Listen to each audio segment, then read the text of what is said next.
Ništa, pozdrav svima. Evo nas u još jednoj epizodi razgovora o budućnosti koju smo započeli u sklopu projekta Škola budućnosti. Projekt smo zapravo pokrenuli naša tvrtka STEMI u partnerstvu sa Infobipom i tu nam je A1 kao glavni partner i njima se zahvaljujemo što su nam pomogli zapravo da naš projekt dođe do velikog broja škola u Hrvatskoj. Sad smo uključili u projekt preko 60 škola i 150 učitelja i 1000 djece. Moram se isto zahvaliti podcast studiju Hrvatska koji su nas jako lijepo još jedanput ugostili da malo popričamo i ko god planira napraviti svoj podcast, predlažem javite se njima jer su zbilja sjajna ekipa koja će vam pomoći sa vlastitom produkcijom.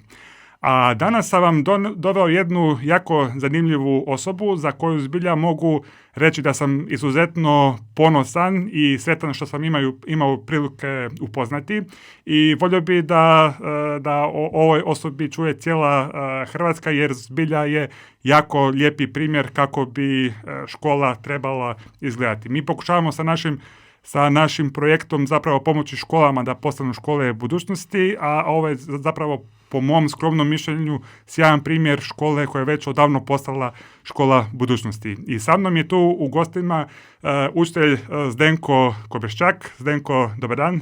Dobar dan i lijep pozdrav svim našim gledateljima. Hvala što ste ovako odvojili vrijeme da malo popričamo šta radite, tko ste i tako dalje. No mene prvo zanima čuti tko je Zdenko Kobeščak. Malo nam recite o sebi. Pa evo, prije svega hvala na pozivu i sad osjećam jedan veliki teret na leđima nakon ovakvih komplimenata. A ja sam došao zapravo iz jedne male seoske škole u srcu Zagorja, svega 200 učenika, 200 i nešto.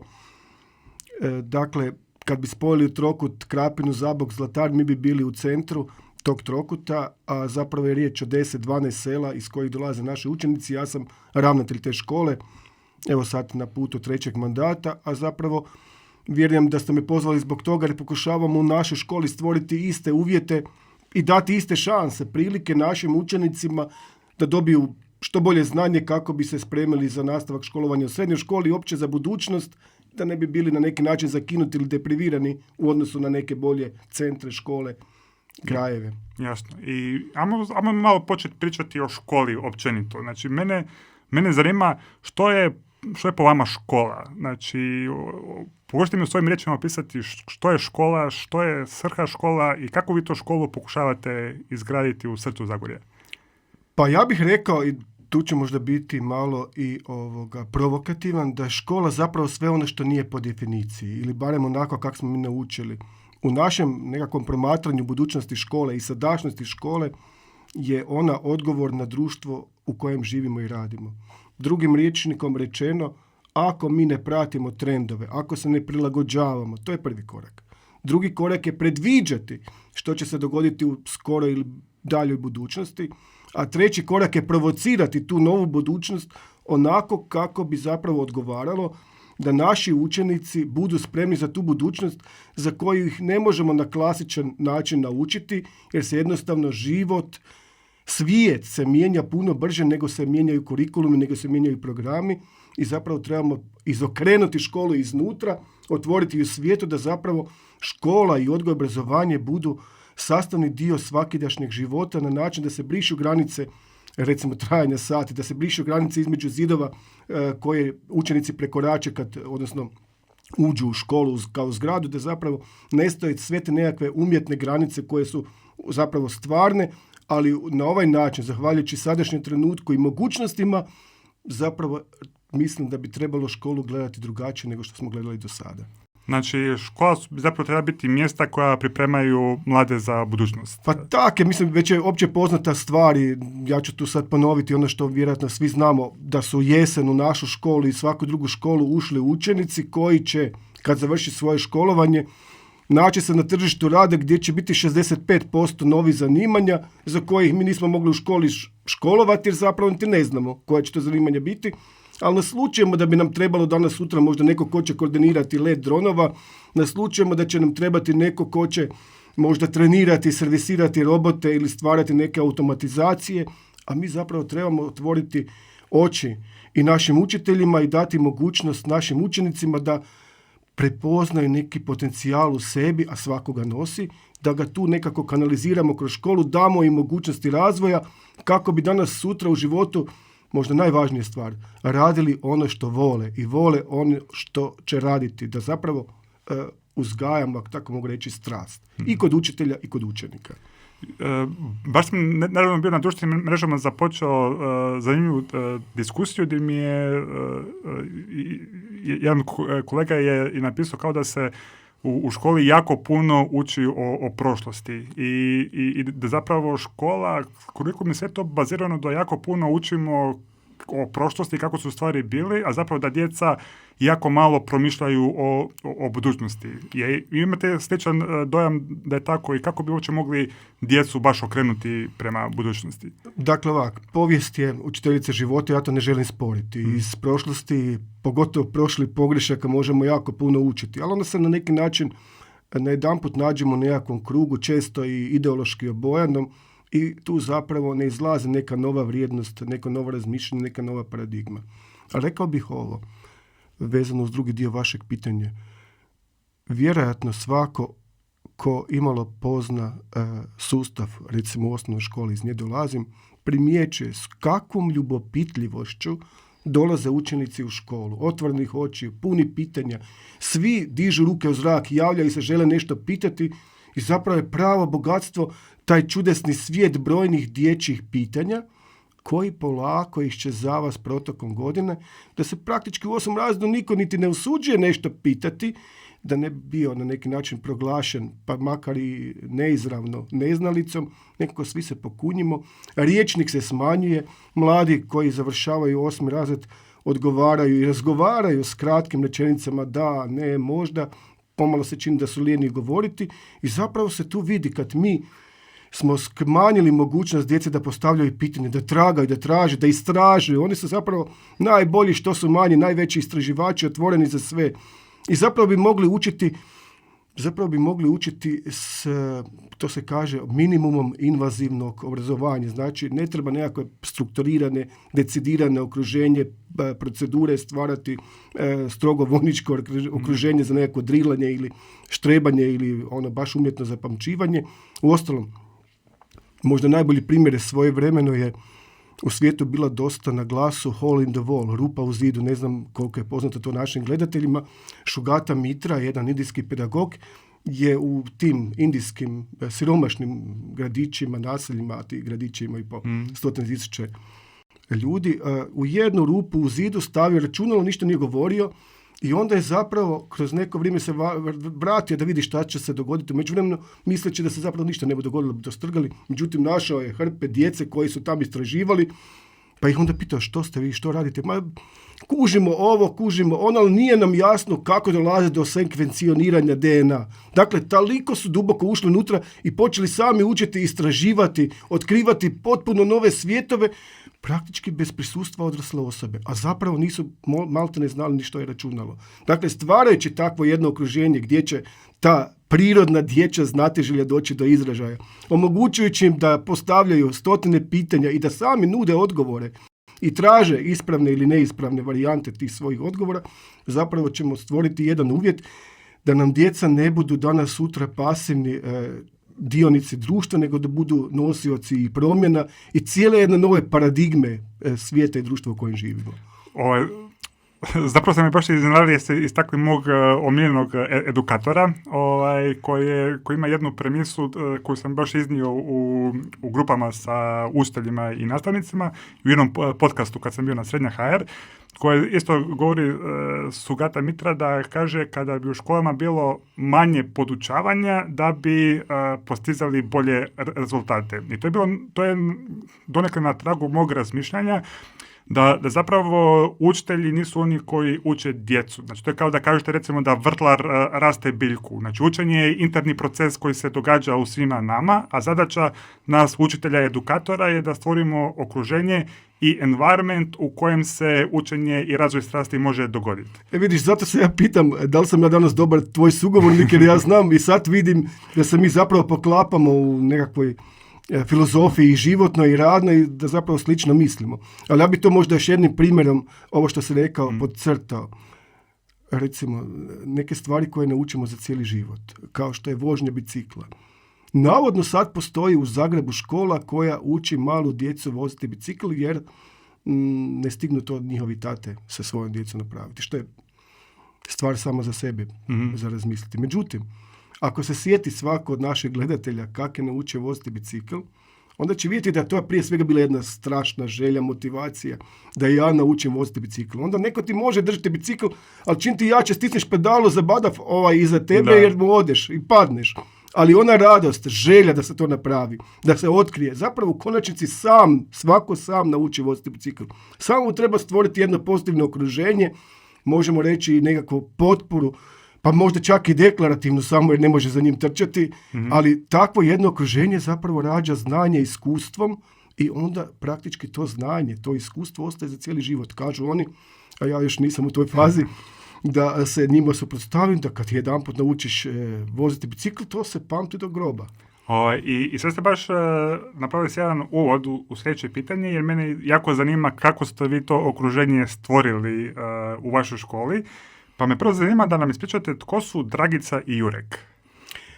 Nisu Dragice, nego Katica i Jurek. Katica i Jurek, ali vidiš, blizu si. Dragica je baš zanimljivo ime, moram bi razmisliti o tome, jer imamo i patku jednu. Dakle, Jurek i Katica su autohtone vrste, minijaturne, zagorske, ali mislim da imaju u svim krajima Hrvatske, peradi, koji se nalaze u našem školskom okruženju i zapravo su na neki način pokazatelj da mi kao seoska škola želimo s jedne strane sačuvati tradiciju, nešto što je autohtono i ugroženo već, jer nekad je u mojem selu, dakle ja dolazim, svaka kuća imala po 1-2 krave, na 10 peradi, svinje, hranu i tako dalje. Mi smo još uvijek selo, ali nema više tog blaga. I mi smo to zvali blago. Krave su nam bile blago. Na neki način živimo kao da živimo u gradu i jedina nam je još, možemo reći, preokupacija to što nismo u gužvi i što možda nešto obrađujemo, vrt, voćke i tako dalje. Mi zapravo živimo jako kvalitetno. Pa čak bi se usudio reći komotno. Ali ne samo mi, nego i u gradu. I čak, ako mi ne bi bilo zamjereno, bi se ja usudio reći prekomotno. Jer kad nam je dobro tak kak nam je i uspijevamo tako uživati u životu, onda je to okruženje koje sprečava promjene. Jer ako je meni dobro i tak kak je, zašto bi se mučio i izlazio u neke nepredviđene i nepredvidljive situacije, riskirao neke svoje komocije, ne znam što me čeka, bolje ovo kaj je sigurno nego ići u reforme, a ne znam što će se dogoditi. Super. I zapravo stvar koja mene jako oduševila kad sam bio kod vas došao prvi put u školu, je što sam ugledao jedan prekrasan vrt, školski vrt u kojem djeca uče kako uzgajati hranu. Znači, vaša škola ima eko vrt, pa zašto ste odlučili napraviti eko vrt i šta zapravo djeca u njemu rade? Zapravo, među ovih 209 učenika pretpostavljamo da nekima će ići više ili bolje nekakva znanja iz matematičkog ili prirodoslovnog matematičkog područja. Neki će biti bolji u sportovima, neki će možda biti nadareni za glazbeno područje, ali isto tako znamo da će neki uživati, radovati se da stave sjeme u zemlju, da stvore jednu toplu klimu, okruženje u pravo vrijeme, prate raste biljke, uzgoje nešto svojim rukama, stvore neku novu vrijednost. Na tragu toga da svaki naš učenik kad dođe u školu ima 6 ili 8 sati nastave, ima barem 1 sat u tom danu što će ga ispuniti potpuno, u kojem će uživati baš, kao što sam na početku rekao, sa strašću, jer će to voljeti, jer će možda danas sutra htjeti se s time baviti. Mi smo pokušali ići u širinu. Od recimo uzgajati te peradi koje imamo u svom okruženju, imamo mi i zlatnu ribicu, kad smo već kod toga, 5 kuna, 3 želje ispunjava. I nažalost ili na sreću bacaju unutra novac, ali skužili su da nema ovoga nagrade bez rada i da bilo kakva nagradna igra, to je poanta, zapravo iza sebe skriva opasnost da svoje potencijale, svoje talente upropastimo, da ih ne iskoristimo očekujući da će doći u životu neke stvari samo od sebe i da ćemo ostvariti nekakve zgoditke. I sad ću malo skrenuti s teme, jer mene pogađa kad ja vidim u središtu svoje općine, mi imamo aleju kladionica na putu mladih prema srednjoj školi. Dakle, nema i nije dobro dolaziti do rezultata, do ciljeva poprečki, nego treba uložiti. Sad se vraćam na tu temu, uložiti što? Uložiti svoj svoje srce i svoje ruke. I nije to neka nova stvar. Johann Heinrich Pestalozzi još na prijelazu, čini mi se, to bi možda neki kolege bolje znali, iz 18. i 19. stoljeća, čini mi se, rekao tu jednu veliku istinu, da nam tako treba škola izgledati. Ne da djeca uče bubanjem, nego da cijelim svojim bićem, sa svim svojim osjetilima uče. A normalno, ko će bolje objasniti ciklus, ako ćete i kruženje vode u prirodi, rast biljaka, fotosintezu i sve ostalo, nego oni koji to iskustveno uče, prate i vide.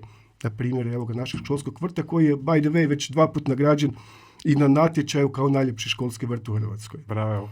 Čestitke, to je zbilja impresivno, ali sam isto čuo da u vašoj školi djeca vise sa stropa.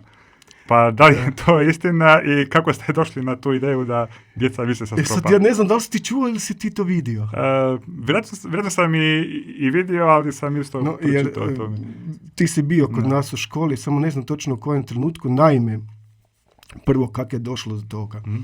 Mi smo pomalo pomaknuli neke stvari upravo želeći izaći iz te začahurenosti sustava koji je trom i koji ne stigne odgovarati na brze promjene dinamičnog društva u kojem živimo.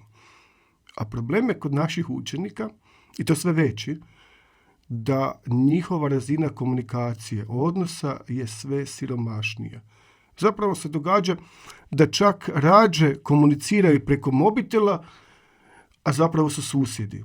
Čak se i igraju preko mobitela online, makar bi se mogli pronaći negdje na zajedničkom mjestu u prirodi, na svježem zraku i neke kreativnije igre sami osmišljate, biti u tom nekakvom stvarnom svijetu ili virtualnom svijetu. No, htio sam reći ovo. Mi kad pokušavamo dobiti od djece što kreativnije odgovore, onda nailazimo tu jednu zatvorenost. Djeca zapravo sve manje komuniciraju, rječnik sve siromašniji. I onda kod nas je još problem što mi zapravo svi govorimo kajkavski. Kod nas je standardni književni jezik maltene kao jedna vrsta stranog jezika. 98% naših učenika nemaju predškolski odgoj u dječjim vrtićima. Tako da ih odgajaju djedove i bake, ako nema tata i mame u veći dio dana doma. I onda se govori kajkavski i onda kad dođu u školu zapravo moraju prevoditi svoje misli iz kajkavskog na hrvatski jezik. A sad sam mislite kako je tek teško kad moraju engleski, onda moraju duplo prevođenje. I zato smo mi primijetili zapravo da nam djeca imaju velikih problema sa stranim jezicima, što nije dobro. Ali smo htjeli opustiti. Da jednostavno pričaju pa makar i na kajkavskom. I to je zapravo tako i nastala ta učionica gdje djeca vise sa stropa da zapravo ne budu učvršćeni, na neki način fiksirani, određeni, determinirani svojim položajem, nego da se mogu njihati. A taj jedan osjećaj slobode, opuštenosti, onda iz fizičkog se transponira i u mentalno. Da oni mogu šaliti se, početi pričati, nabacivati ideje, spontani brainstorming, ne treba ga uopće stvarati. U početku je bio strah da neće kod tog njihanja, jer stolice zapravo vise sa stropa, a stolice su tako napravljene da smo zapravo otišli presečki bus i prosili da on stari autobus da nama na raspolaganje, odšarafali smo stolice i sami dizajnirali ove kopče s kojima smo prišarafili na strop, normalno na konstrukciju, da se oni mogu njihati tako jedno opuštenoj atmosferi, stvoriti jedan novi svijet okruženja koji će biti kreativni. I tako smo zapravo htjeli spontano doći do kreativnih učenika i to se zapravo i pokazalo, jer kasnije u tom prostoru nastao i televizijski studio Mini naš, gdje smo snimali te neke stvari, pa smo stavili još onda i gledalište u taj prostor i ovako jedan dio učionice odvojili za montiranje tih uredaka. Mi imamo svoj YouTube kanal Srce Zagorja, može se i pronaći. I tako je zapravo ta priča rađena sa željom da se jednostavno stvori dobro okruženje za kreativnost. Ne, jer stvar zapravo što da ste prepoznali da znači, obrazovni sustav kao da odlazi od dječje prirode. Znači, djeca kad su mala imaju potrebu skakat, vikat, kretat se i tako dalje. I onda kad dođu u školu mi tjeramo 45 minuta, moraš sjediti na istom mjestu, moraš biti tiho, trebaš dignuti ruku ako se želiš javiti i ponekad kao da ne dozvolimo djeci da budu djeca.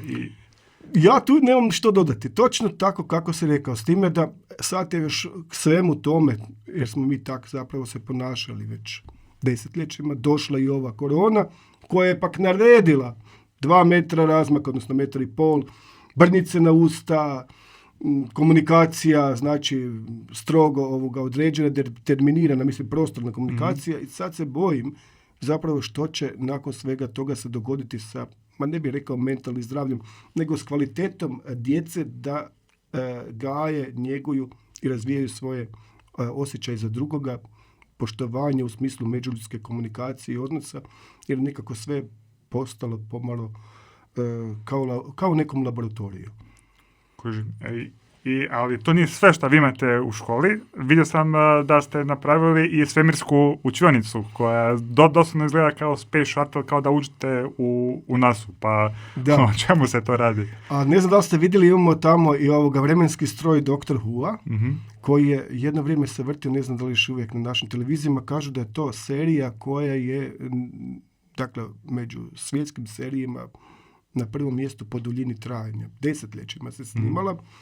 A zapravo je riječ o tome da i mi želimo pripremati naše učenike za vrijeme koje dolazi, da putuju kroz vrijeme, ali da bude jedno okruženje gdje, evo ga, s jedne strane su naši znanstvenici, inovatori koji su doprinijeli svijetu od Ruđera Boškovića do, evo ga, možda Rimac na zadnjem prozoru, kad smo već kod toga. S druge strane su nam interaktivni ovi paneli, na način da se mogu komandama upravljati sa učiteljske katedre, videokonferencijski sustav da se možemo povezivati sa bilo kojom školom. I mi smo čak jedanput 16 škola umrežili, povezali se i praktički ne mora niti učitelj biti u našoj školi, može biti bilo gdje drugdje i biti gost učitelj u našoj školi. 3 i učionica se zove taj prostor. To znači za interakciju, za interdisciplinarnost i za inovativnost. Želja nam je zapravo da kroz tu 3 učionicu stvorimo jedno nadahnjujuće, inspirirajuće okruženje, da učenici naši vide da s jedne strane, ako smo počeli sa Katicom i Jurekom, čuvamo tradiciju, ali s druge strane da smo otvoreni za recentne stvari koje se sad događaju u svijetu. Tako da recimo mi imamo kao u escape roomu neke stvari po zidu koje ne trebaju otkrivati što to znači. Nije samo po sebi jasno da prečitaju, da na neki način dođe do lakih odgovora. Jer u konačnici, opet se budem malo vratio u prošlost, pa ću navesti da je Šlaf Nikolajević Tolstoj rekao da znanje tek onda postaje znanje kada je stečeno naporom vlastite misli i učenja, a ne samo pamćenjem. Tako i mi pokušavamo učenike stvariti u jedno okruženje gdje će oni biti istraživači i sami okrenuti pedale svog bicikla i naučiti voziti bicikl. Kako djeca reagiraju na to? Da li ih onako na neki način razmazite pa da im je sve dostupno ili osjećate da cijene to sve šta imaju? Jer ja bih rekao da vaši učenici imaju stvari koje možda ima jako, jako mali postotak djece u Hrvatskoj. Da, naši učenici imaju izvrsne uvjete koji su sad, i to je za plakati, baš okljaštreni zbog toga jer moramo poštivati uvjete koji su takvi kakvi jesu zadani i oni ne mogu cirkulirati više iz jedne učionice u drugu, jer to su zapravo bile učionice koje su bile namijenjene, recimo ova učionica u oblaku, by the way, zaboravio sam reći da sve što se tamo radi se i snima i stavlja u cloud. To je bilo prvenstveno namijenjeno za nastavu hrvatskog jezika. A ova učionica 3 učionice za STEM predmete. Međutim, oni su sad cijeli dan u jednoj učionici i nema tog mijenjanja i iskorištavanja svih resursa. Uostalom, mi kad radimo neke stvari, neke pokuse ili moramo sterilizirati, odnosno dezinficirati to posuđe, sve te stvari, to zapravo gotovo nemoguće provesti. Zapravo je to sad u ovom trenutku mrtvi kapital. Nadamo se da ćemo za godinu dana, a kako bi bilo dobro kad bi bilo prije, i nek bude prije, ovo sam možda i pretjerao s tom vremenskom distancom, ponovno se vratiti da možemo koristiti sve ono što smo dali svojim učenicima. Super. A spomenuli ste već, znači u školi imate i YouTube i radio emisiju, jel? Mi imamo svoj školski radijski internetski studio, baš otprilike kao što je vaš, ali je naš veći. I mi imamo mogućnost, dakle nije odvojena režija od studijskog ovog dijela za voditelja i za goste. nego je sve zajedno u prostoru negdje 4x5 kvadratnih metara. S 2 računala, jedno je za montiranje, drugo je za uživo. Radimo na Caster FM platformi. Imamo još 2 platforme za rezervu. Sad u ovom trenutku se zapravo 0 do 24 vrti program isti u ovoj šemi, s time da je veći dijelo glazba. Zašto? Zato jer ne možemo s djecom raditi konkretno, ne mogu mikrofone hvatati, snimati, hodati i tako dalje. Međutim, u prvo vrijeme, kad je počela korona, mi smo u dnevnim satima, mi kod dnevnih sati računamo vrijeme od 7 ujutro do 19 na večer, snimali 60% govornog programa i on se nalazi na našem repozitoriju, može im se pristupiti u cloudu, s time da smo stvorili mrežu naših dopisnika, ali ne dopisnika, nego sugovornika po cijelom svijetu, od recimo Pisuljka u Švedskoj, Perića u Kanadi. Preko naših ambasada smo uspostavili kontakte sa određenim ljudima u Moskvi, diljem svijeta. I pratili što se kod njih događa, oni su nas izvještavali, a mi smo zapravo s učenicima učili što se događa. To je s jedne strane. A s druge strane, s eminentnim ljudima u Hrvatskoj i inozemstvu promišljali budućnost u jednom velikom projektu kojeg još uvijek pokušavamo održati i sad će dobiti novi zamah, a to je pametna sela, Smart Villages, jer se zapravo u svijetu vidjelo, i to nije naša priča, nego mi u Hrvatskoj kaskamo sa tim, a mi smo pokušavali odgovoriti na neke svoje probleme, kako stvoriti uvjete da danas sutra mladi ne bježe iz sela u gradove, pa ako hoćemo direktno i iz Hrvatske u inozemstvo, nego da se stvore uvjeti koji bi omogućili mladima da na selima žive bolje nego u gradu i da zapravo budu, ako tako mogu reći, pozitivno diskriminirani kako bi zapravo oživjeli ta naša sela. Jer to nije problem koji muči samo Hrvatsku, nego i Austriju, i Sloveniju, i čak i ove nordijske zemlje. Uostalom, autor te inicijative je Franc Bogović, on je slovenski eurozastupnik u EU parlamentu, on je bio nekad gradonačelnik Krškog, on je bio naš gost, Korado Korlović je bio naš gost, na tu temu još neki ljudi sa Fakulteta elektrotehnike i računarstva iz Zagreba i iz Fakulteta organizacije informatike u Varaždinu, gospodin Vrček. Tako da mi na selu pokušavamo, ako jesmo nekako akademski nastrojeni, dati svoj doprinos, to je naša nekakva društvena odgovornost, baš kao što, evo, primjećujemo kod vas ogromnu tu društvenu odgovornost prema podneblju iz kojeg smo iznikli, da barem na načelnim stvarima postavimo stvari što bi trebalo učiniti da danas sutra naši najbolji učenici se vrate nakon što završe svoje akademsko ili kakvo već obrazovanje i profesiju i rade i žive i stvaraju i na neki način osnuju obitelji u našem kraju, jer mi zapravo polako, ali kontinuirano izumiremo. Ali nije sve to tako crno, ja mislim, jer vi ste zapravo zbilja onako svjetla točka u vašem kraju i što onda po vama, koja je zapravo uloga škole u zajednici? Kod nas centralna, jer sad bude to preuzetno, pa ja bih čak rekao i oholo, ako ja neću to reći, ne znam ko bude to rekao. Naša sredina, dakle tih 12 sela, Lug Orehovički, Grabe, Gornje, Donje, Belovar Zlatarski, Kebel, Pustodol Orehovički, Orehovica, Martinica, Orehovički, Lug Orehovički, ništa ne znače. Ali škola i sve povezuje. Škola na neki način je, po mojem mišljenju, svijetao primjer oko koje se ljudi okupljaju i gdje gledaju s nadom, šaljući svoju djecu u našu školu. Mi već sad imamo 5% učenika, to je veliki broj za seoske sredine, pogotovo u Zagorju, koji nisu domicilno učenici koji žive ili su živjeli na našem školskom području, nego su neki drugih rubnih krajeva ili došli na naše područje, između ostalog i zbog škole. Mm-hmm. I to je nešto što nas obvezuje, a mi mislimo na tragu ovoga što si i ti rekao, da treba vratiti društvu ono što je u školu uložilo, jer preko projekata koje smo proveli, uključivali se, to redovito radimo, smo stvorili na neki način neke nove paradigme koje mogu se kopirati i replicirati u obiteljima naših učenika. Mi imamo podzemni spremnik za kišnicu, jer imamo velike krovne površine, spremamo kišnicu u podzemni spremnik, koristimo vodu za ispiranje učeničkih toaleta dok su na nastavi, a na nastavi su od 9. mjeseca do negdje kraja sredine 6. mjeseca i onda kad nema njih na nastavi, mi tu i vodu, dakle kišnicu koju pohranjujemo, koristimo za navodnjavanje našeg školskog vrta. Zato imamo minimalne troškove, a izvrsne rezultate. Dakle, nadprosječni rezultati su u našem vrtu. Teško će se naći obitelj u našem kraju koji će imati takvu proizvodnost, tako smijem reći. A s druge strane smanjujemo troškove praktički za pitku vodu koju ispuštamo u toalete jer koristimo kišnicu. Sad, neki naši ljudi su vidjeli, gledaj, to se isplati, relativno brzi povrat, fantastičan zapravo, za 2 godine se vrati investicija. Pa zašto ne bi i mi to napravili?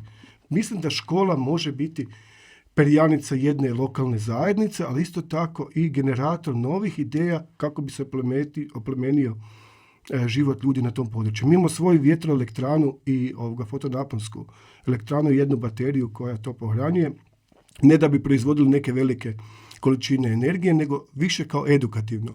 Ali zapravo oni, naši učenici koji žele, mogu kad god hoće vani ispred škole na toj vjetroelektrani napuniti svoje mobitele ili tablete, a isto tako po noći ima fotosenzibilna lampa koja zapravo na luksomat postavljena, čim se gasi svjetlo, čim se spušta noć, pali se svjetlo i na neki način osvjetljava taj put i onda vide da zapravo s nikakvim troškom stvaraju neku novu vrijednost i ugodnost u tom prostoru. A to znači, kad se pogleda u Zagorju, pogotovo naš kraj, mi imamo svi dvostrešne krovove. Mm-hmm.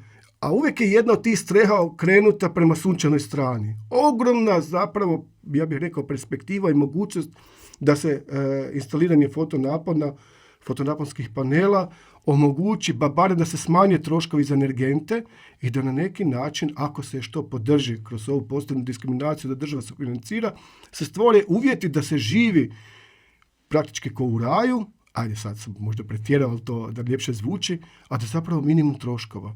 Jer nije bez veze, a to je već opće poznata stvar, u Zagorju početkom 20. stoljeća bilo 50 dvoraca i kurija. Na svakom brijegu, svaki brijeg je vidikovac. I da vam položaj krenuli prema suncu, iza tebe nekako trsiće, tam dalje nekakva klijet, ali zapravo si ti kao nekakav plemić i ti su brojni plemići bili zapravo u Zagorju smješteni u te dvorce i kurije, o kojih je zapravo sad ostalo jako malo. A s druge strane, kad pogledate, pa mi kak malo dulje ispustimo noge s tog svog brega, noge su nam već toplicama. Mi imamo 6, samo na tom jednom uskom području, 6 toplica, od kojih samo 3 su profitabilne. 3 su zapuštene, treba se renovirati, restaurirati i tako dalje. 4 su možda u funkciji. Bogom dani uvjeti, klima izuzetna.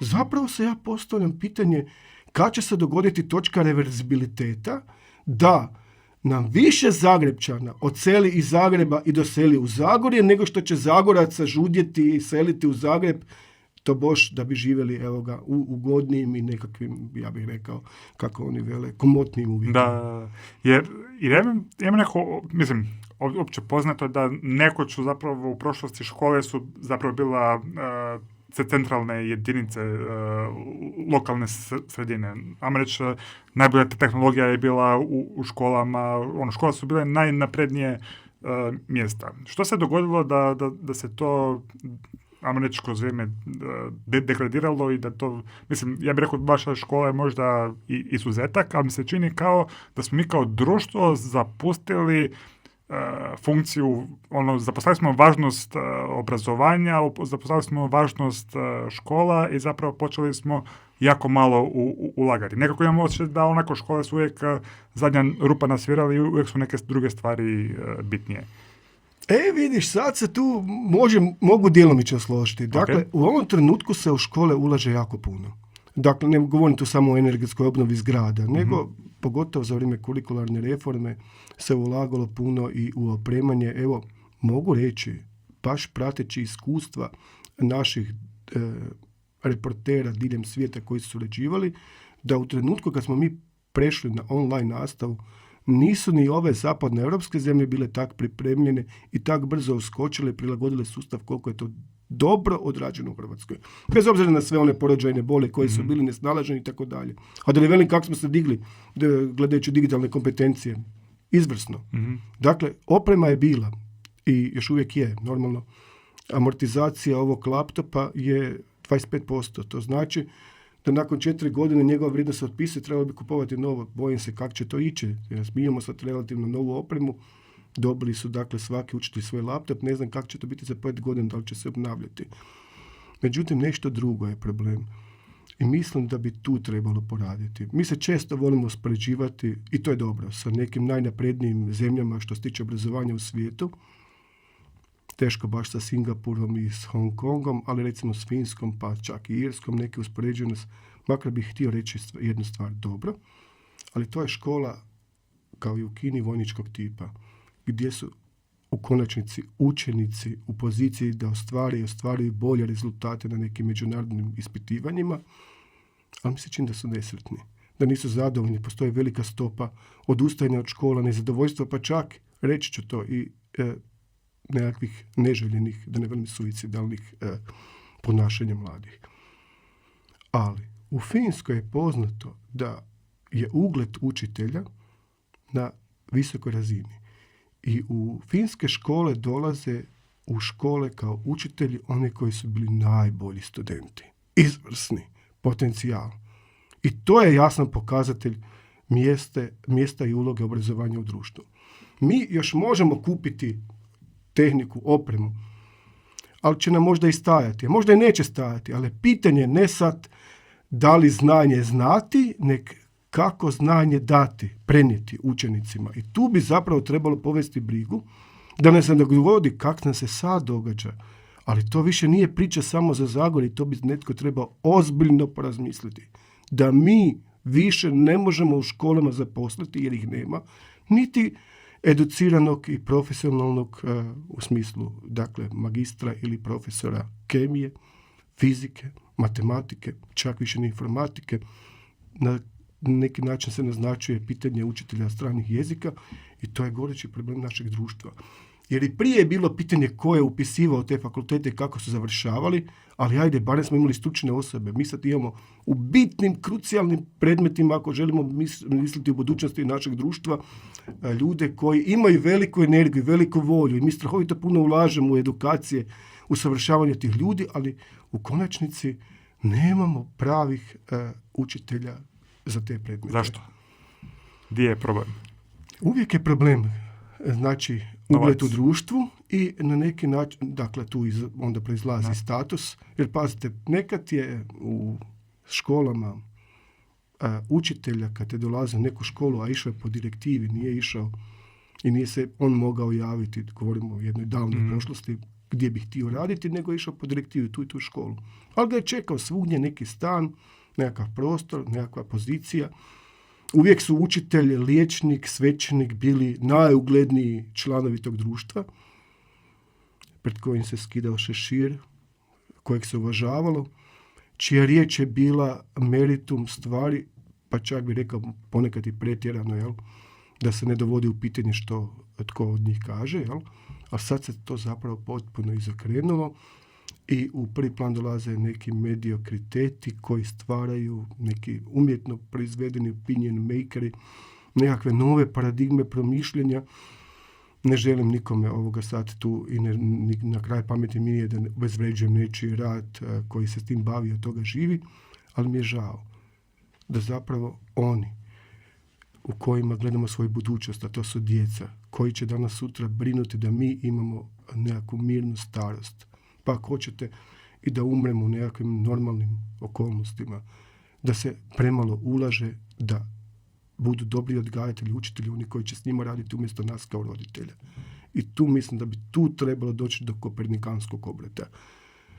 Bolje obrazovanje, kvalitetno obrazovanje je temeljno za razvoj društva, a za kvalitetno i dobro obrazovanje trebaju izvrsni učitelji. Ta izvrsnost, dakle ne kvaliteta, ona bi trebala biti podrazumijevajuća.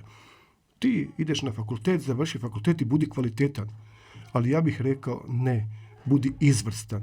Radi najbolje što možeš, daj najbolje od sebe i na neki način samo ostvari sebe se kroz druge koje ćeš oplemeniti svojim djelovanjem, svojim radom. I tu čak onda više nije toliko bitna plaća koliko je bitan taj jedan ugled, status da mi stvaramo buduće nositelji društvenih promjena.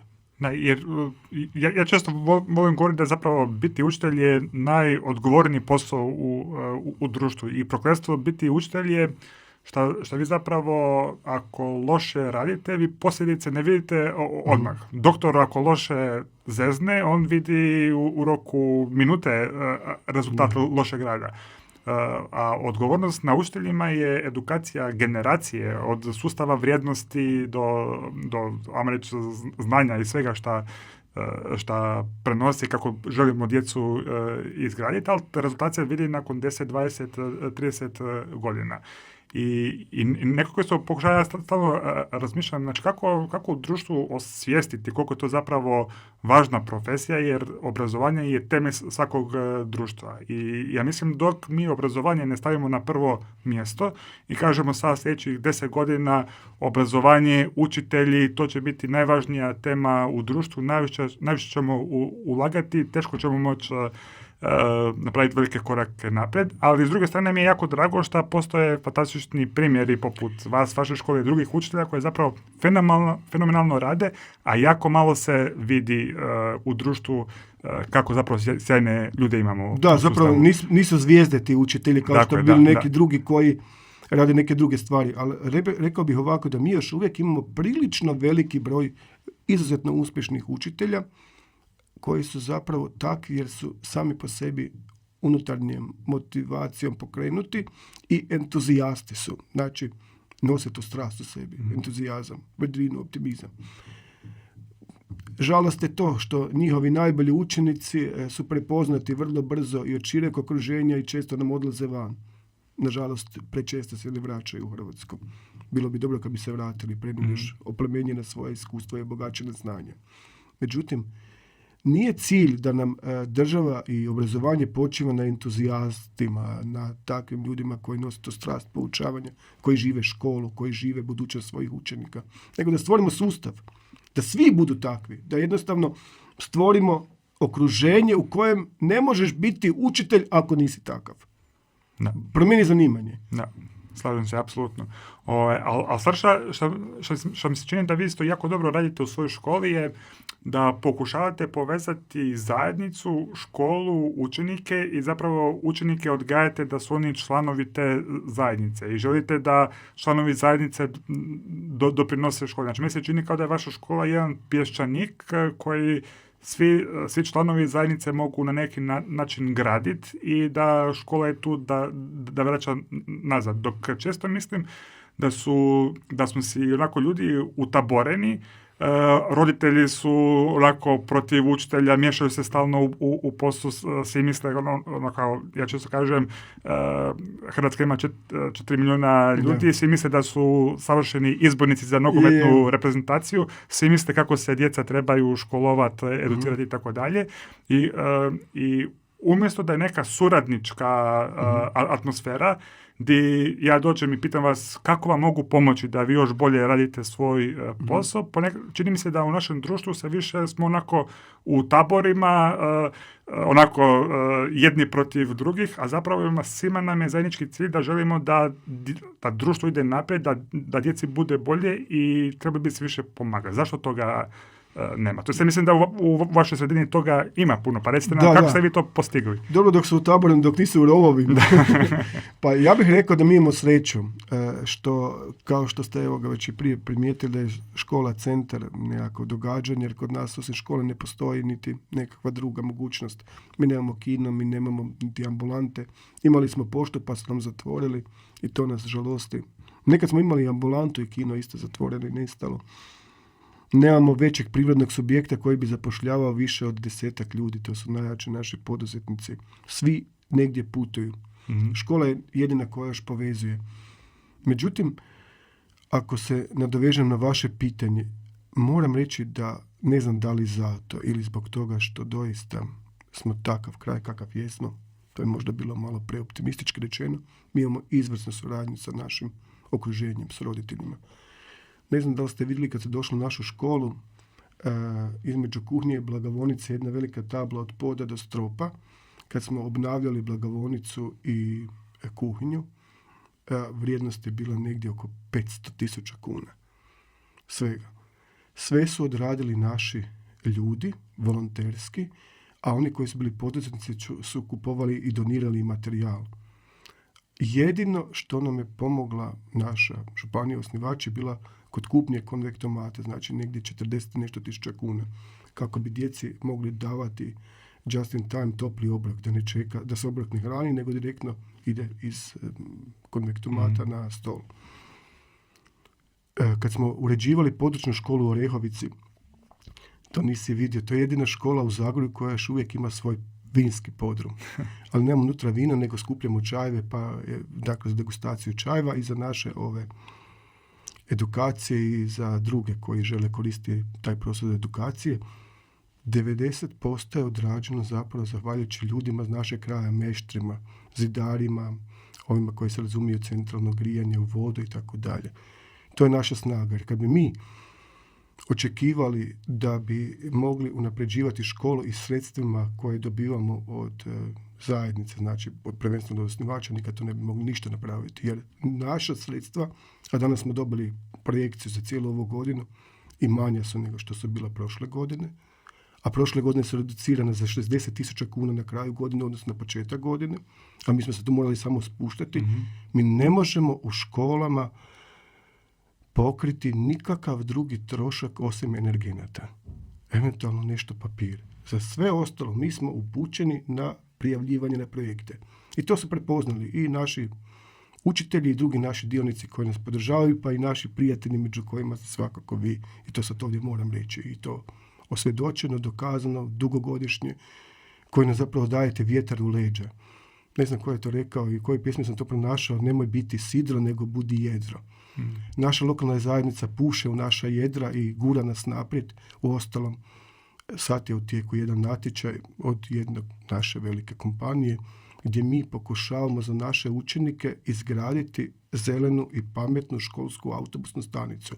Jer škola je na brijegu, a autobusna stanica je dolje, dakle u nizini, treba neke 100-200 metara otići dolje i za praktički oni čekajući autobus, a 95% učenika i putnika su ili na kiši, ili na snijegu, ili pak sunce pariši. Da barem ima gdje skloniti glavu, ali da onda mogu na neki način, kad padne ranije mrak, kao što je u zimskom računanju vremena, da se dakle preko fotosenzitivnih senzora i preko luksomata pali automatsko svjetlo, LED svjetlo, da gore budu fotonaponski paneli koji će prohranjivati energiju u te spremnike koje će biti u podzemlju, da mogu djeca kad dođu u svoje slobodno vrijeme napuniti negdje, a ima ih sad sve više sa ovim električnim automobilima, da na neki način i ta stanica bude njihova stanica za život kakav predmnijevamo da će uskoro biti. Evo, mislim, pitanje je trenutka kada će u Hrvatskoj i u svijetu neko osvanuti s nekim autonomnim vozilom, a da ne govorim sve druge stvari koje će se pokrenuti. Evo,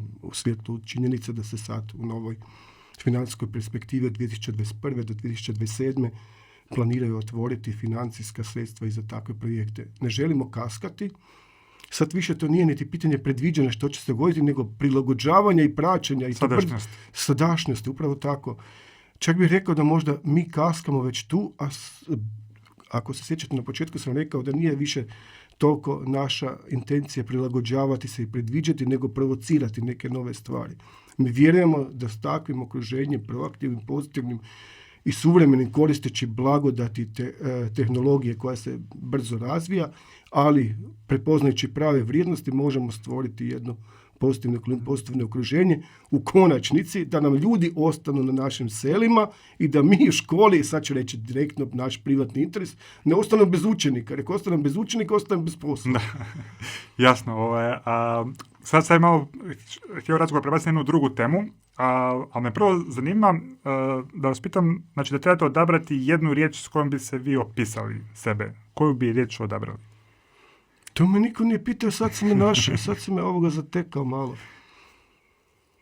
Ja sam inače bik po horoskopu i nekak se sve više ličim na bika, koliko god to čudno zvučilo s onim njegovim tvrdoglavim nekakvim karakterom, ali i upornošću i željom da ideš naprijed i kad vidiš da je nešto problem, onda baš zato jer je to problem, ideš se s tim baviti, pa i trošiti više vremena nek bi trebalo, ulažući više energije i upornosti, pa i po cijenu da ti sam nastradaš, I tako zapravo ja sad sve više sebi ličim. Na bika.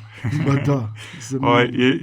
Jer kad sam se ja upoznao i kad sam bio u vašoj školi i kad sam vidio vaš entuzijazam, meni je odmah kristalno došla riječ fighter. Jer jako rijetko sam vidio osobe, ljude koji se toliko bore za svoju školu. Znači, vidiš, to si ti puno ljepše rekao, trebao sam ja reći fighter. Ovak sad kad razmišljam, nek bude to neko gleda, prekla, gledaj, to ti je onaj bik tam. A kad bi rekao, viš, to ti je fighter, to bi puno ljepše izgledalo. Hvala ti na tome, evo, neće više koristiti ovaj prvi. Ali zapravo priča ide, mi smo se upoznali negdje 2016. Godine, kad se ja na CUC-u, ja mislim, na predavanju sam se izgledao da imamo donacijske robote i vi ste mi onda prišli i pitali onako sam mežljivo, što zbilja vi to dajete besplatno. Ja ti nisam vjerovao. Ja to nisam mogao vjerovati da se našao neko u Hrvatskoj koji je nešto stvorio, dakle, praktički znanstvenu fantastiku i to je doista gledajući onak toga heksapoda koji se gega s tih svojih 6 nogu, pokretan mobitelom, pa tamo vidio se da se trebalo probijati iz onog kruga, da vidiš jedan drugoma preko ramena i onda još kad je rekao, ne znam da li ti ili neko ko je to vodio, tu sesiju ili taj happening je zapravo to bio, on će to podijeliti, ma daj, mislim, onda, ajde, idem se prijaviti, idem provjeriti još na to. Ja pokušavam, vjerujem, ti svatko od nas na neki način u direktnoj komunikaciji steći nekakav dojam da li to što neko priča doista drži vodu ili na neke razini fantastike ili fantazije. Jel?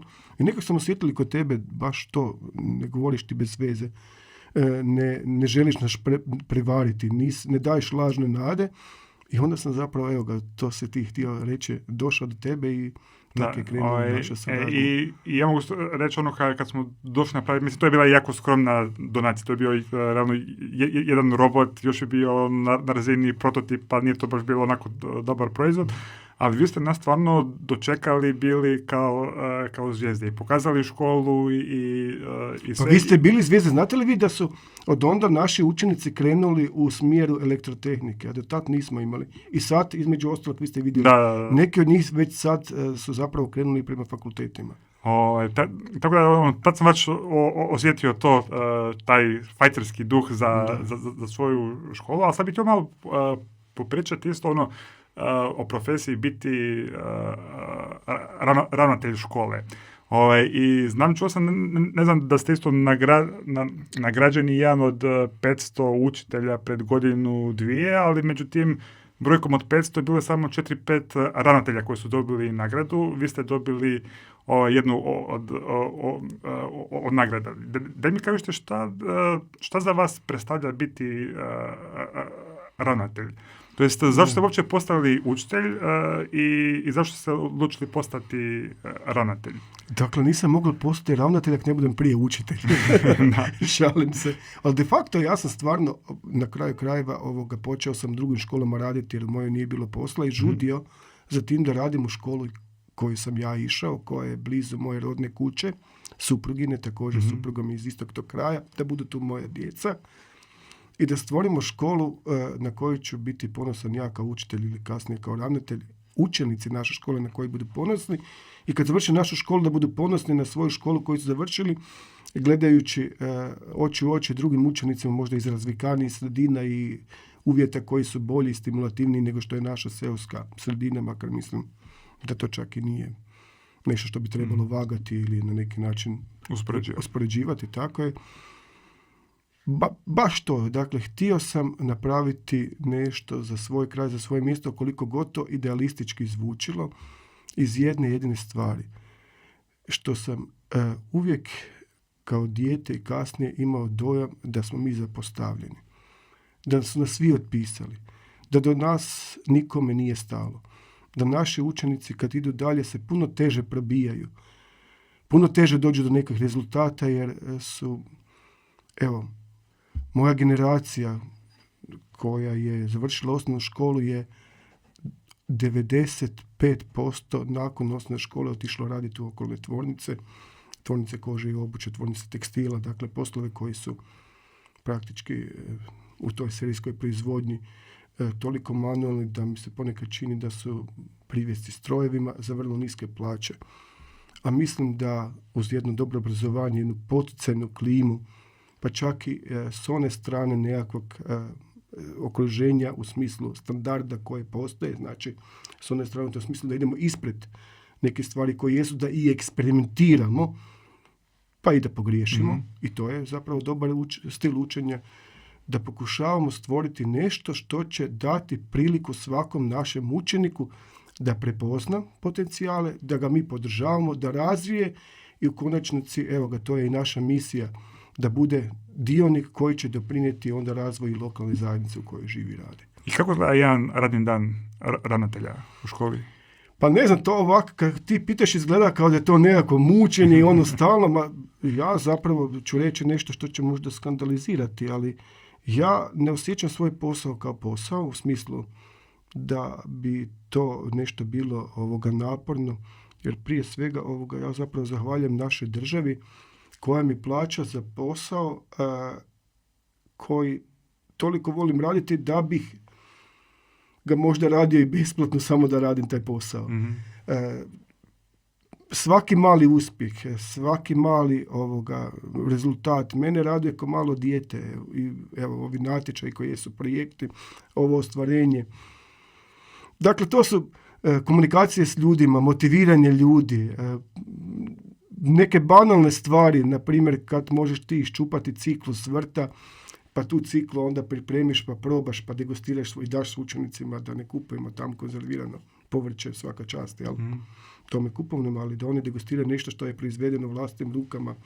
By the way, mi imamo digitalnu meteorološku postaju, pa onda ujutro kad naš lokalna radio postaju veli u Zaboku je takva temperatura, u Zagrebu takva, Krapini takva, a u Brestovcu Orehovičkom vam je takva. Pa to je nešto što nas čini ponosnim, radosnim, onda znaš da nije šteta onog truda kojeg smo uložili da uopće dođemo do sredstava za taj projekt. By the way, moramo zahvaliti zakladi Adris koju vodi Korado Korlović. To je bilo već prije 6-7 godina. Čak smo se cijenkali sa Nizozemcima oko tog Davisovog sustava za meteorologiju koji ima i aplikaciju koja generira vremensku prognozu da bi se mogli kupiti i nekako ubaciti u tu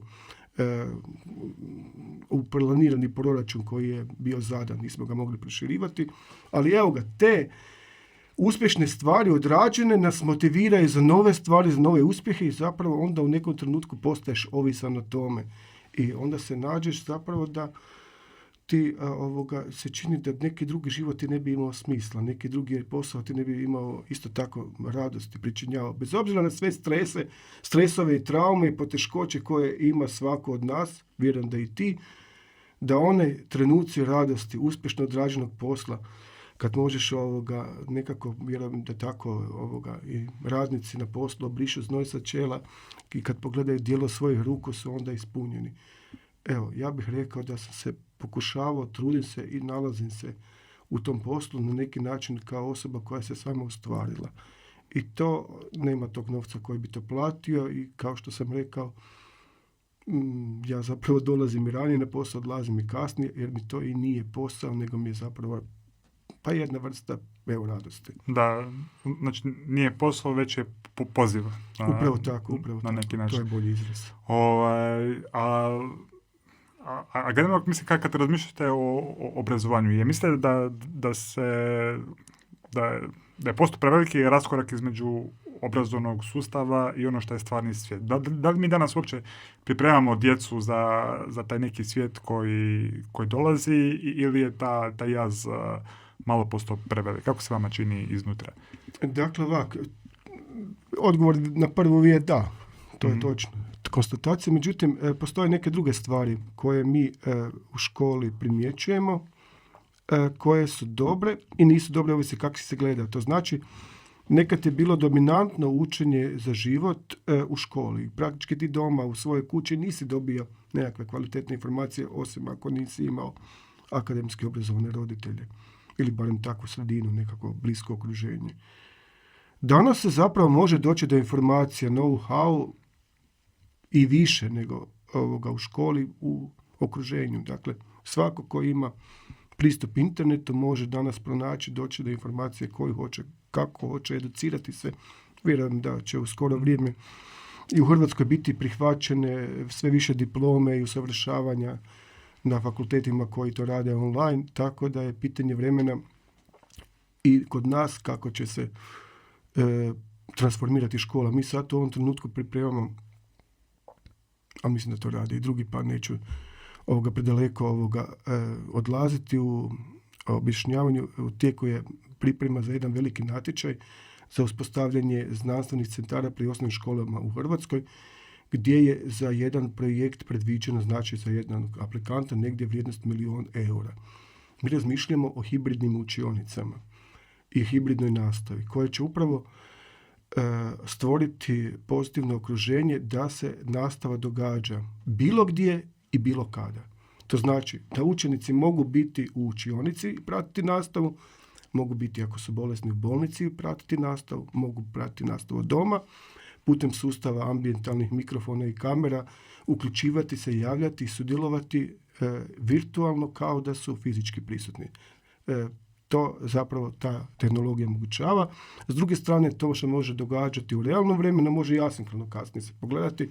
Repozitorij svega toga u oblaku će postojati, tako da je to jedan sustav na koji polako već prilaze i neke naše fakultete u Hrvatskoj, ali pretpostavljam da, kao što su neki najavili, da će se, ne znam sad da li to Charles Michel rekao, da nije pitanje kada, ako će se ponoviti ovakva kriza kao što je ova pandemijom COVID-19, nego kada. To znači da će postojati sve više potrebe da stvaramo tu školu bez zidova, otvorenih, možemo reći, prostora gdje će zapravo se izbrisati granica u učenju između onoga što se događa u učionicama i ono što se događa u svijetu oko nas.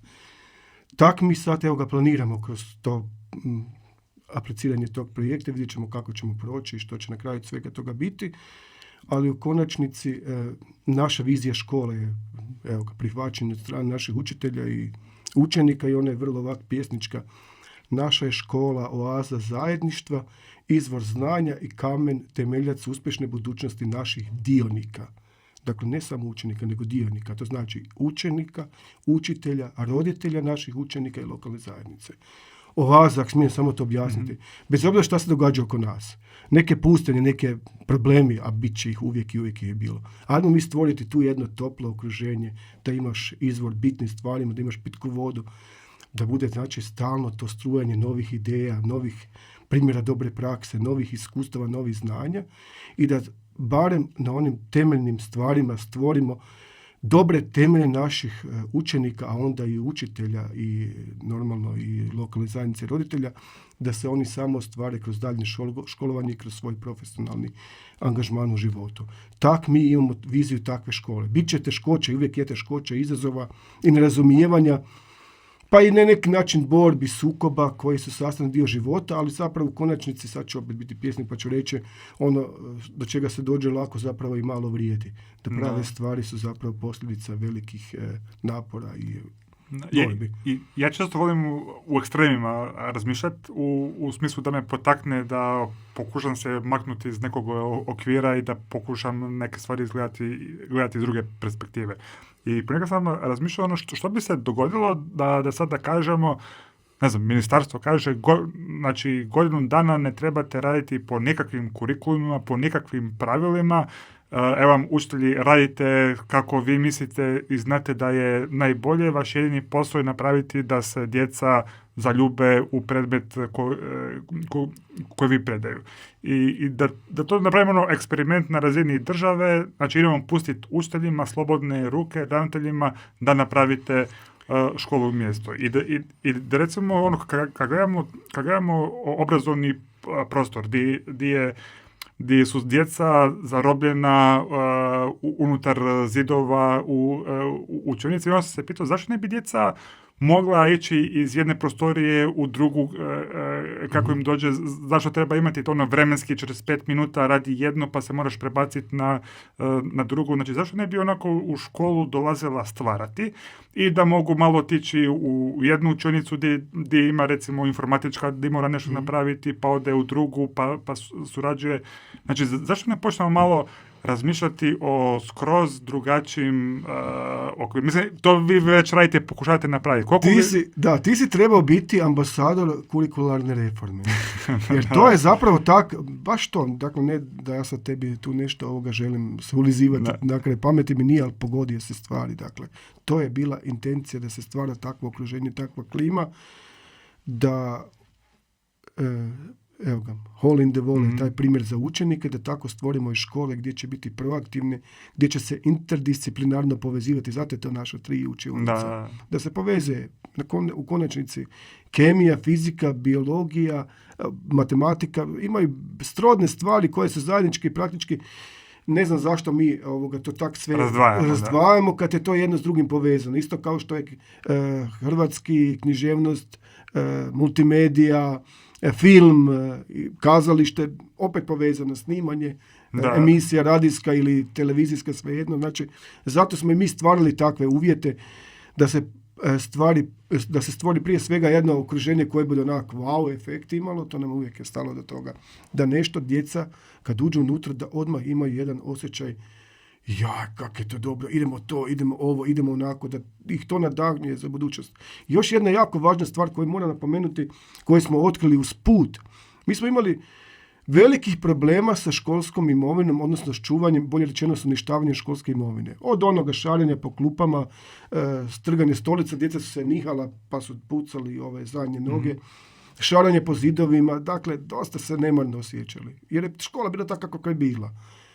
Ali s ovim novim prostorima bio je strah da li će oni čuvati ovo, da li će nešto ovako ili onako. Oni su sad u ovom trenutku, neki su već u funkciji 5 godina, u istom stanju kako su bili prije. Dakle, mi smanjujemo novac koji smo prije trošili za održavanje i obnavljanje, jer jednostavno djeca čuvaju, to je na neki način njima. Pa kako bi što strgala, to ti je ugodno nešto. Mi imamo barske stolice, jel? Kad pukla je to samo od sebe, ali ona, Sky, jel? Ali ona, sama stolica se čuvala maksimalno koliko se mogla, jel? Od nekakvog uništavanja, neka je zapravo, evo ga, oštećena zbog habanja usred česte upotrebe. Hoću reći da kad se stvori jedno pravo okruženje, djeca će odmah reagirati pozitivno i proaktivno i dati puno veće rezultate nego mi uopće možemo i očekivati od njih. I ako govorimo o tom minimalnom invazivnom obrazovanju, koje je nekakva paradigma, sad ja više ne znam da li je ono Šugata ili Sugata Mitra, kažu Indijci Šugata, tako da evo ga govori, ovisi o tome tko govori njegovo ime, on govori upravo o tome da bi trebali stvarati takva jedna pozitivna, proaktivna okruženja, dati da se onda znanje rađa samo od sebe. Postoji jedna paradigma učenja koja govori da mi zapravo i ne možemo nešto posebno naučiti drugoga, nego da on sam zapravo treba otkrivati to znanje, da mi zapravo trebamo omogućiti da se skidaju te ljuštore neznanja, da se dolazi u konačnici do istine. I zašto je onda nama tako teško mijenjati se? Zašto svaka promjena koju se pokuša napraviti? Mislim, znam da razumijem i jedne i druge stvari, znači nikad neće stvari biti idealno, uvijek za svaku stvar tražimo dlaku u jajetu i tako dalje, uvijek čekamo da sve bude savršeno. Zašto nam je tako teško se mijenjati? Da li misli da postoji napokon možda kritična masa ljudi, učitelja, roditelja, građana koji žele, znači svi želimo isto da nam bude bolje, da imamo bolje društvo, zašto se ne možemo tako ja imam jednu teoriju, ne znam da li bi je rekao, zato mi smijeh bježi, ali ću je ponoviti. Već sam na neki način to i rekao. Zato jer nam je dobro tako kak nam je. Mi smo jako komotni, pa iskreno rečeno, bez obzira što mi svi jambramo, kritiziramo jako negiramo sve što imamo i kako živimo, ipak smo mi u jednoj situaciji gdje se nalazi još možda samo 5% ljudi na kugli zemaljskoj. Bi rekli Dalmatinci, ma ko to može platiti? Da ti možeš raditi 8 sati, a zapravo efektivno ipak radiš manje, da možeš odšetati, ići u kafić, možda i za vrijeme radnog vremena, da možeš na radnom mjestu malo isto tako neke druge stvari raditi, ne samo svoj posao. Normalno nije to pretežno, ali događa se i toga. Da isto tako možeš ne radio imati nekakvu ipak socijalnu i zdravstvenu zaštitu koja je kakva je takva, bez obzira što smo mi u dugovima, ipak kvalitetna u odnosu na neke druge i razvikanije zemlje. Uostalom, naši ljudi vape za kafićima. To je jedan od glavnih problema našeg društva, kako će se otvoriti kafić da se sjednemo, da uživamo u toplom suncu, u ljepoti prirode i okruženja. Dakle, mi smo ljudi koji smo naučeni na jednu vrstu hedonizma. Da, i tu se teško onda odvojiti. Kad bi baš ostali nekako bez tih rutina na koje smo navikli, koje su nam ušle pod kožu, kad bi nas izbacili iz te ravnoteže, iz te komocije, onda bi se morali tražiti, dočekati na sve 4, grepsti, boriti, zalagati i zapravo takvi stvaraju nove vrijednosti. Zanimljivo je jedna stvar, mi to gledamo i zapravo se ne osuđujem to možda niti formulirati, ne znam da li je korektno reći, ali pokazuju primjeri nekada u našim brojnim obiteljima gdje je bilo 7, 8, 10 djece. Krenuli su ni iz čega, ali su se borili, stvarali su, stvarajući sebe, stvarajući svoje obitelji, kućeći se ili na neki način stvarajući temelje egzistencije za svoje nasljednike, djecu i tako dalje, zapravo su razvijali cijelo društvo. A danas u nekakvim familijama gdje je 1 dijete ili 2 djece, već su oni na neki način situirani zahvaljujući radu svojih roditelja i nije potrebno nešto posebno se naprezati da bi se nekako samo ostvario, jer već će tata, mama priskrbiti možda kad završiš srednju školu za maturu kakav autić, vozačke će sigurno platiti, kasnije će ti pomoći kad budeš možda kupovao nekakav stan, tu su i krediti, zadužit ćemo se, lako ćemo te neke egzistencijalne stvari riješiti, nije potreban taj napor.